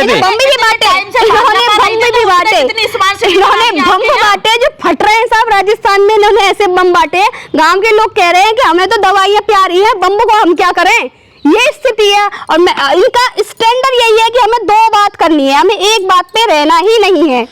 अब आपने सब दोनों की चर्चा सुनी, ये हमारी बबीता शर्मा जी थी और मोनिका जैन, दोनों की चर्चा सुनी, दोनों ने बड़ी गर्मजोशी से अपनी चर्चा में भाग लिया। जो भी पक्ष अपने पार्टी की तरफ से रख सकता था रखा, उन्होंने पक्ष अपना रखा है, मजबूती से पक्ष रखा है। आप इनके पक्षों से कितना सहमत हैं, ये अवश्य कमेंट्स करके बताइएगा। इस वीडियो को जो भी है, इस हमारी लाइव टेलीकास्ट को ज़रूर आप शेयर कीजिएगा ताकि औरों तक भी ये बातें पहुंच सकें जो इन्होंने बताई है और इन्होंने बताई है। इससे निश्चित रूप से महिला जो शक्ति है, जो मातृशक्ति है, उसके ऊपर इनकी डिबेट से असर पड़ेगा और महिला शक्ति मातृशक्ति को ये मालूम पड़ेगा कि वास्तव में भरतपुर में या राजस्थान में या देश में चल क्या रहा है। तो निश्चित रूप से इसको ज़्यादा से ज़्यादा शेयर भी कीजिएगा और लाइक कमेंट्स तो आपकी इच्छा है, करें ना करें। कमेंट्स तो इसलिए करें क्योंकि आपको अगर ये इनकी बातें पसंद आई हैं तो इनके पे कमेंट्स करें, इनकी बातें पसंद हैं इन पे कमेंट करें। अगर गलत बात लगे किसी तो क्रिटिसाइज़ करें, निश्चित रूप से करें। लेकिन एक बात, लोकतंत्र का उत्सव 25 नवंबर को है, वोट डालने जरूर जाएं, अपने बच्चों का भविष्य बनाएं, अपने बच्चों के सुनहरे भविष्य के लिए वोट जरूर डालें, अच्छा कैंडिडेट चुनें, किसी पार्टी से या किसी लोभ में ना आए। अगर कोई लोभ देता है तो उसको, अगर कुछ दे रहा है ले लो, कोई प्रॉब्लम नहीं है क्योंकि इन्होंने बहुत कमाया है, ले लो। लेकिन वोट अपने दिल से पूछ के डालिएगा कि आपके बच्चे का भविष्य, आपका भविष्य, अगर आप युवा हैं तो आपका भी भविष्य है अभी, तो वो कौन सुरक्षित रख सकता है, कौन सी पार्टी सुरक्षित रख सकती है, कौन सा कैंडिडेट सुरक्षित रख सकता है। तो वोट डालने जरूर जाएं। चर्चा लगातार जारी है, चर्चा में दोनों हमारे पैनलिस्ट आए। एक अच्छी चर्चा आपको लगी होगी, मैं मानता हूँ कि अच्छी चर्चा हुई है। कुछ शब्द जो गलती से मुंह से गलत निकल गए थे उनके लिए इन्होंने भी सॉरी फील कर लिया है, और मैं भी आपको चैनल की तरफ से इस बात को कहता हूँ कि उस पर ध्यान ना दें, उसको क्षमा इसलिए कर दें क्योंकि वो कभी जोश में जी फिसल जाती है। गलतियाँ जी फिसलने से तमाम राजनेताओं से भी हुई हैं, गलत शब्द निकल चुके हैं, तो उसको अगर रिग्रेट कर लिया जाता है, उसको अगर सॉरी फील कर लिया जाता है तो उसको गलती नहीं मानी जाती। क्योंकि सुबह का भूल अगर शाम को घर वापस आ जाए, ऐसी भी कहावत है, या कोई अगर गलती करके उसकी माफ़ी मांग लेता है, उसको सॉरी फील कर लेता है, तो उसको भी गलत नहीं माना जाता। तो निश्चित रूप से बड़ा दिल रखें आप, और बड़ा दिल का नमूना यही है कि जितना ज़्यादा शेयर कर सकें मातृशक्ति को इस जो हमारी आज की डिबेट है इससे रूबरू कराएं, उन्हें सुनाएं और उनके लिए इसको दिखाएं, ताकि वो भी थोड़ा बहुत अब जो लोकतंत्र का उत्सव है उसमें भाग लेने के लिए उत्साह महसूस कर सकें। तब तक अब चर्चा भी जारी है, कल फिर किसी के साथ उपस्थित होंगे, पैनलिस्ट कौन होगा बता दिया जाएगा तभी, लेकिन चर्चा भी जारी है क्योंकि भरतपुर में विकास बहुत हुआ है। आज 4 बजे चर्चा और है, और इसी जो लेखा जोखा है ये भरतपुर विधायक लोकदल के जो विधायक हैं डॉक्टर सुभाष गर्ग, राज्य मंत्री राजस्थान सरकार के डॉक्टर सुभाष गर्ग, उनकी तरफ से जो लेखा जोखा पेश किया गया है उसको लेकर आज 4 बजे हमारे 2 पैनलिस्ट और आएंगे, उनसे भी हम चर्चा करेंगे। तब तक के लिए मुझे आज्ञा दीजिए, और आप दोनों का धन्यवाद इस डिबेट में पधारने का। नमस्कार।